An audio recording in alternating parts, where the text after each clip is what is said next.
बिस्मिल्लाहिर्रहमानिर्रहीम। ख़वातीन और हज़रात, आपको आगाह करना चाह रहा था कि ये फॉर्म 47 की शहबाज शरीफ की हुकूमत और फॉर्म 47 की मरीम नवाज की हुकूमत और एजेंसीज इतने बौखलाहट का शिकार हैं कि सरगोदा के इंसदाद दहशतगर्दी अदालत ने एक रूटीन में मेरे अरेस्ट वारंट्स इशू किए थे, और जो कि जज साहब हमेशा ख़त्म भी कर देते होते हैं जब हाजिरी होती है। तो उस पे मियांवाली पुलिस की टीम और इस्लामाबाद पुलिस टीम ने अभी थोड़ी देर पहले मेरे इस्लामाबाद के रहायशगाह पे घर पे रेड किया अरेस्ट करने के लिए। और यहाँ पे ये मैं कहता चलूं कि किसी भी टाइम किसी एमएनए को या अरेस्ट करना होता है तो सबसे पहले स्पीकर को इन्फॉर्म भी करना होता है। और बैसियत लीडर ऑफ द अपोजिशन ये हुकूमत ये नहीं चाहती कि हम लोग सच की बात करें, हकीकत की बात करें।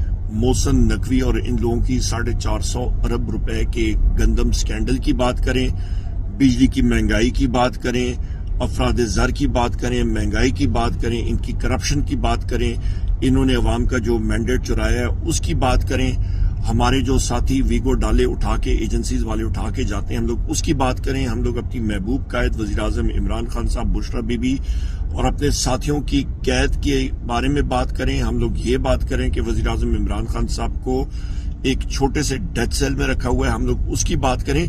ये सारी चीजें, आवाजें ये कुचलने के लिए ये हथकंडे इस्तेमाल कर रहे हैं। इंशाअल्लाह ताला इनको तसल्ली होनी चाहिए, जो मर्जी हो हम लोग डटे रहेंगे अपने लीडर वजीर आजम इमरान खान साहब के लिए। हमारी जान भी हाजिर है और हम लोग डटे रहेंगे, और हमारा ये मिशन जब तक वजीर आजम इमरान खान साहब वजारत उज़्मा की कुर्सी पे नहीं बैठे होते, हमारा ये मिशन चलता रहेगा। बहुत शुक्रिया।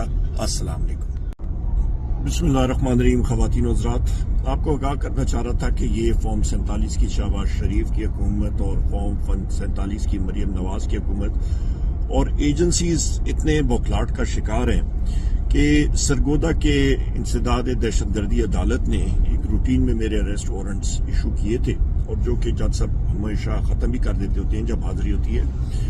तो उस पे मियांवाली पुलिस की टीम और इस्लामाबाद पुलिस टीम ने अभी थोड़ी देर पहले मेरे इस्लामाबाद के रहायशगाह पे घर पे रेड किया अरेस्ट करने के लिए। और यहाँ पे ये मैं कहता चलूं कि किसी भी टाइम किसी एमएनए को या अरेस्ट करना होता है तो सबसे पहले स्पीकर को इन्फॉर्म भी करना होता है। और बैसियत लीडर ऑफ द अपोजिशन ये हुकूमत ये नहीं चाहती कि हम लोग सच की बात करें, हकीकत की बात करें।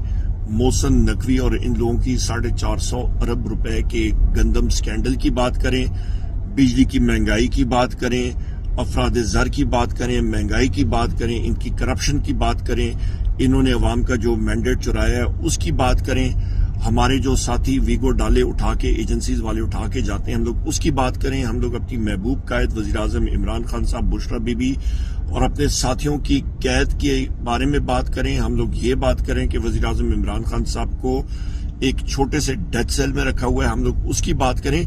ये सारी चीजें, आवाजें ये कुचलने के लिए ये हथकंडे इस्तेमाल कर रहे हैं। इंशाअल्लाह ताला इनको तसल्ली होनी चाहिए, जो मर्जी हो हम लोग डटे रहेंगे अपने लीडर वजीर आजम इमरान खान साहब के लिए। हमारी जान भी हाजिर है और हम लोग डटे रहेंगे, और हमारा ये मिशन जब तक वजीर आजम इमरान खान साहब वजारत उज़्मा की कुर्सी पे नहीं बैठे होते, हमारा ये मिशन चलता रहेगा। बहुत शुक्रिया। अस्सलाम वालेकुम।